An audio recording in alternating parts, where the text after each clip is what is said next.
কি করবেন বলুন? যদি শুলে চড়াতে চান তাহলে চড়িয়ে দিন। শুলে চড়াবো? দেখেছেন স্যার, এত কিছুর পরেও উনি কিন্তু অনুতপ্ত নন, ব্যাপারটা সিরিয়াসলি নিচ্ছেনই না। শুলে চড়ানোর কথা বলছেন, লিটারালি তামাশা করছেন আমার সাথে। আসলে উনি এরকমই একটা মানুষ, মানে এরকম ধরনেরই একটা মানুষ। ব্যাপারটাকে তো সিরিয়াসলি নেননি, তাই এই ধরনের কথা বলছেন। না, আমরা এত বছর কাজ করছি, এরকম তো আগে কখনো হয়নি। আর তুমি একটা কথা বলে দেবে আর আমরা সেটা মেনে নেব? হতে পারে তোমাদের রিলেশনশিপটা গ্র্যাজুয়ালি গ্রো করছিল, তাই উনি ভেবেছিলেন হয়তো রিলেশনশিপটাকে পার্মানেন্ট করা যেতেই পারে। এতে অপরাধের তো কিছু নেই। হ্যাঁ, উনি প্রস্তাব দিয়েছেন, কিন্তু তুমি এমন একটা ভাব করছো যেন তোমাকে তুলে নিয়ে এসেছেন উনি। একটা মেয়ে হিসেবে যদি এই কথাগুলো তোমাদের গায়ে না লাগে, আমার সত্যি কিছু বলার নেই। আমি অবাক হয়ে যাচ্ছি।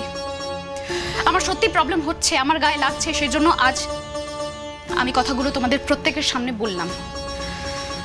তা নয়তো আমি তো সত্যি ওনার সম্পর্কে ওয়ার্ক প্লেস হ্যারাসমেন্টে কমপ্লেন করতে এসেছিলাম, কিন্তু না, স্যারের কথা ভেবে, প্রত্যেকের কথা ভেবে এই কথাটার মীমাংসা হোক সেজন্য আমি এই কথাগুলো সবার সামনে বললাম। কিন্তু না, এত কিছুর পরেও অদ্ভুতভাবে তোমরা ওই মানুষটাকেই সাপোর্ট করে যাচ্ছ, এর কোনো প্রতিবাদ হচ্ছে না।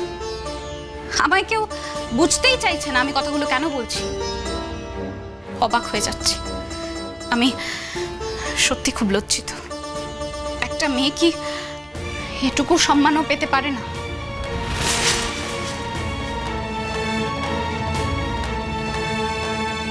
তোমাদের একটু অসম্মান লাগছে না? আমি সত্যি বুঝতে পারছি না তোমরা কি করে ওনার এই বিহেভিয়ারটাকে অ্যাকসেপ্ট করছো এত কিছুর পরেও। স্যার, ও আমার এগেনস্টে যা স্টেপ নিতে চায় আপনি ওকে নিতে দিন। আপনার যা বলার আপনি বলে দিয়েছেন, ওর যা বলার ও বলে দিয়েছে। আমি বরং যাই, আমার ক্লাসের জন্য লেট হচ্ছে, আমি ক্লাসে যাই।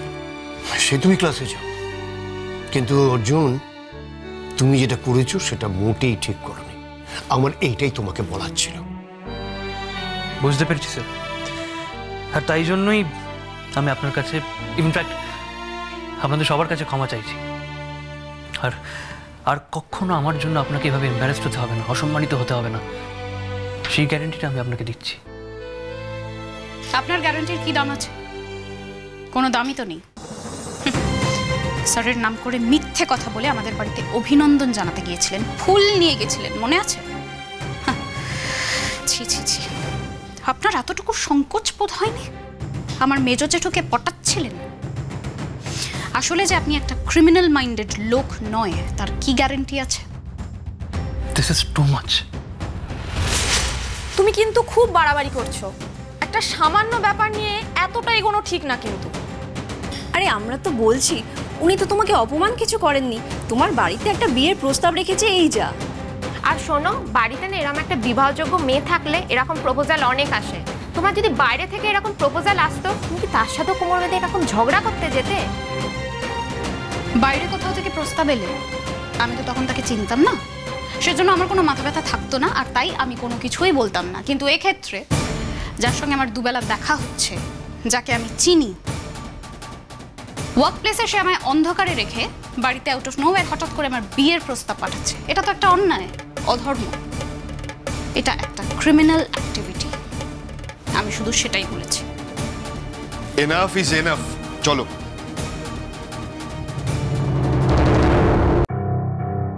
অর্জুন, ও যদি ওয়ার্ক প্লেস হ্যারাসমেন্ট অভিযোগ করে, করুক, আমরাও ফাইট করব। আমরাও দেখব যে এই বিষয়টাকে ওয়ার্ক প্লেস হ্যারাসমেন্টের পর্যায়ে ফেলা যায় কি না যায়। অর্জুন, না, এটা ওর আর আমার ব্যাপার, এর মধ্যে তোমরা ঢুকো না। ওর যা ইচ্ছা ও সেটাই করুক, ঠিক আছে? আমি কোনো কন্টেস্ট করব না। দোয়েল পাখি যদি আমাকে পানিশ করতে চায় তাহলে আমি সেই পানিশমেন্টটা মেনে নেব।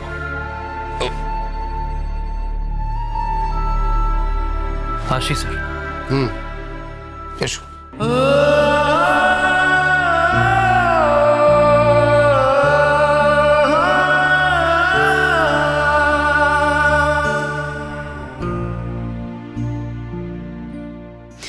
দেখলেন স্যার, কেমন চুপ করে বেরিয়ে গেল আপনি দেখলেন? আসলে মেনে না নেওয়া ছাড়া তো কোনো পথ খোলা নেই না, কোনো উপায় নেই, তাই এখান থেকে চুপ করে চলে গেল। অনেক অপমানিত হয়েছে অর্জুন, অনেক।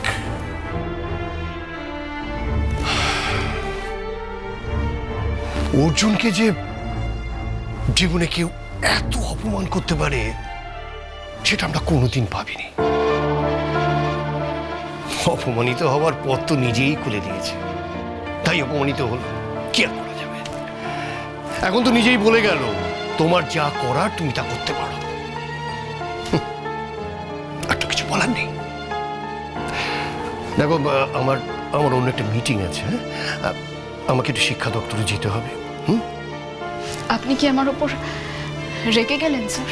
না না না না, তুমি পাখি, না না, তোমার উপর রাগ করবো কেন? দেখো, তুমি তো তোমার অধিকার প্রয়োগ করতেই পারো, হ্যাঁ? তোমার উপর রাগ করার তো কোনো কারণ নেই। তোমার যদি অ্যাপ্লিকেশন জমা দেওয়ার থাকে তো জমা দিয়ে দিও। একটা মেয়েকে অপমান করা না একটা অনেক বড় বিষয় স্যার, জানেন? কেউ যখন একটা মেয়েকে তুচ্ছ করে দেখে না, তখন সত্যি খুব খারাপ লাগে। স্পেসিফিক্যালি কেউ যখন ইগনোর করে, তখন আরো খারাপ লাগে। উনি কি ভেবেছিলেন? উনি ভেবেছিলেন উনি আমাকে ইগনোর করে আমার বাড়ির লোকের সাথে কথা বলে সব ফিক্স করে নেবেন, কি তাই তো? এমনটা তো আমি হতে দেব না। আমি কি ওনার হাতের পাপেট স্যার, যে উনি যা ডিসাইড করবেন তাই হবে? না, কিছুতেই না। আমি শুধু এটাই প্রমাণ করতে এসেছিলাম স্যার। যা বলার বলা হয়ে গেছে, আমি আসছি।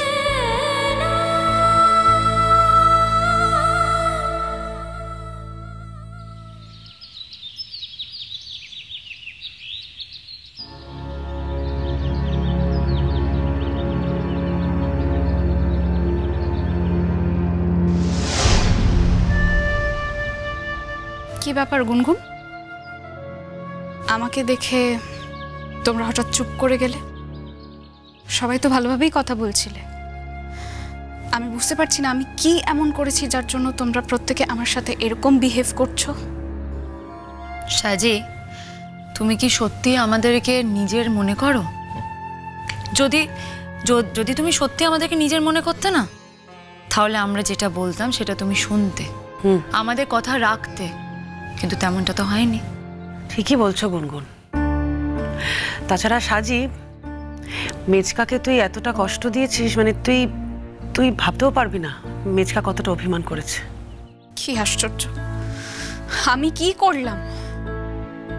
আমার সম্পর্কে কথা বলবে, আমাকে না জানিয়ে কথা বলবে, আর আমি কিচ্ছু বলতে পারবো না, কোনো প্রতিবাদ করতে পারবো না। আমি কি চাই না চাই সেটুকু ঠিক করার কি কোনো অধিকার আমার নেই? ও বাবা, তোমার অধিকার থাকবে না? তোর তো বিরাট ব্যাপার এখন। না না, দাঁড়া, আমায় বলতে দাও। তোমার বিরাট ব্যাপার না? তুমি কত লেখাপড়া শিখেছো, শিখে বিরাট মানুষ হয়েছো, হ্যাঁ, এখন তুমি বিরাট বড় চাকরি করো। তুমি কি করবে না করবে সেটা তো তুমিই ঠিক করবে। বাড়ি বলে তো কোনো বস্তু নেই। দাদা, না না, চুপ করো। যেটা বলছি শোনো, আমরা তো কেউ লেখাপড়া কোনোদিন করিনি, আমরা চাকরি বাকরিও করিনি। তুই কি বলছিস? না, চাকরি বাকরি করেছি, মানে চাকরি করার পর আমরা তো নিজেদের মতোই চলি। বাড়ির কেউ কিছু বললে সেটা পাত্তাই দিই না আমরা, তাই তো?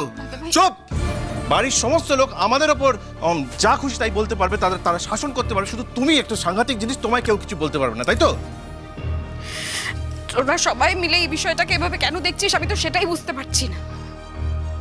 আমি নিজের লাইফে যে ঘাটা খেয়েছি, আমি সত্যি তারপরে এই বিষয়ে আর ঢুকতেই চাইছি না। সাজি, তুমি যে ঘাটা খেয়েছো না, একান্ত নিজের জন্যই খেয়েছো।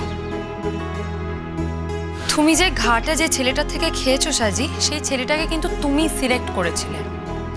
বাড়ির লোকের কোনো রকম কোনো ইনভলভমেন্ট ছিল না তাতে। সেই ছেলেটা তোমাকে ঘা দিয়েছে। তাই তোমাকে বলছি, একবার না হয় তুমি বাড়ির লোকের পছন্দ করা ছেলের ওপর ট্রাস্ট করে দেখতে পারতে, একবার না হয় তুমি আমাদের ওপরে বিশ্বাস করে দেখতে পারতে। আর সত্যি কথা বলতে কি সাজি, অর্জুন একজন ভালো ছেলে, ও ভদ্র ছেলে, সত্যি ও একটা লেখাপড়া জানা শিক্ষিত ছেলে। মানে তুমি ওকে রিজেক্ট করতেই পারো, সেটা একান্ত তোমার ব্যাপার, কিন্তু তুমি যে ব্যবহারটা করে ওকে রিজেক্ট করেছো, তুমি বাবাকে যে কষ্টটা দিয়েছো, সেটা আমরা কিছুতেই অ্যাকসেপ্ট করতে পারবো না সাজি, কিছুতেই পারবো না, কোনোদিন পারবো না। যাই হোক, এমনিতে তো তুমি আমাদের বলেই দিয়েছো যে আমরা যাতে তোমার কোনো ব্যাপারে ইন্টারফিয়ার না করি, আমরা তোমার কোনো ব্যাপারে কোনো দিন ইন্টারফিয়ার করবো না, কোনো দিন না।